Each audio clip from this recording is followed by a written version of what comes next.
Lust for power, grandeur, and glory negate the Sufi spirit. A Sufi saying. A few months ago, General Pervez Musharraf announced the formation of a national Sufi council. He, being patron-in-chief of the council, appointed Chaudhry Shujat Hussain, a politician, as its chairman.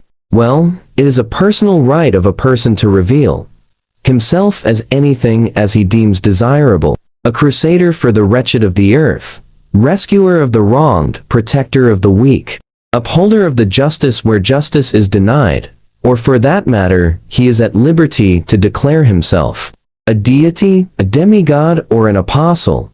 There is no one stopping him. The human mind is like a mirror. You put on a costume of your choice in imagination. Step in front of the mirror of the mind, and watch the image of your liking in the reflection. General Pervez Musharraf, apart from being chief of the army staff and self-appointed president of Pakistan, is a human being. By assuming the highest position in life, doesn't mean you cease to be a human. All human beings are born with negative and positive qualities. A successful person maintains the balance between his weak and strong points. Like any human being, General Pervez Musharraf has two distinct behavioral shades.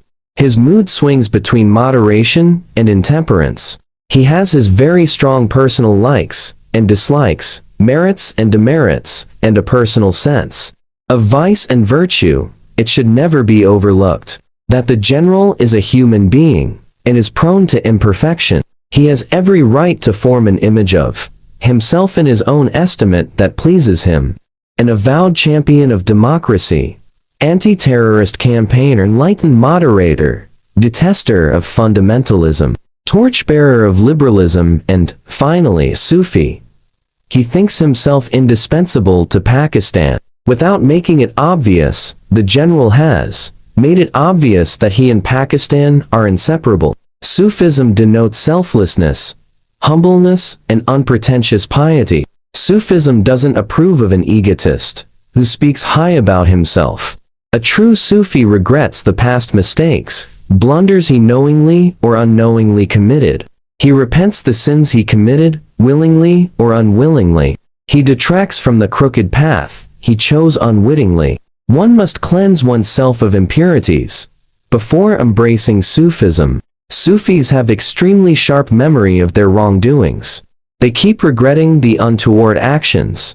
Has General Pervez Musharraf forgotten the 12th day of the month of October, 1999? How can he forget his cleverly devised scheme for ousting and then sending his boss, the Prime Minister of Pakistan, into forced exile? Does he realize the damage he has done to the already tarnished image of Pakistan through his lust for power? The pen is mightier than the sword is an old saying. It has caught the attention of and discussed by the writers, scholars, and intellectuals from time immemorial. The optimists uphold it in its true spirit, and the pessimists reject it. However, successive takeovers of wretched countries on gunpoint in the recent history have repeatedly flouted the saying, and have proved it an impracticable phenomenon. General Pervez Musharraf's backdoor entry into politics and takeover of Pakistan on gunpoint reminds me about a Sufi story of a vice-chancellor who, in an abortive attempt, had tried to take over Pakistan with a pen in his hand. I think I have narrated the tale in this space before.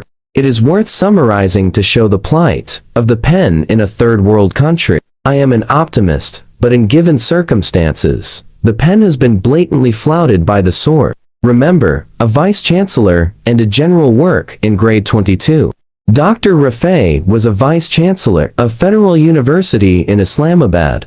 By profession, he was a social scientist. He knew that a country, to exist with honor and dignity in the world, must be strong economically and financially. He believed he had the God-given ability to bring about economic revolution in the country. Since no one in the corrupt bureaucratic setup paid heed to his proposals, he decided to take over the country and implement his plan. When he called a press conference at a television center, he was laughed at and ridiculed. Finally, he was arrested and is languishing in a mental asylum.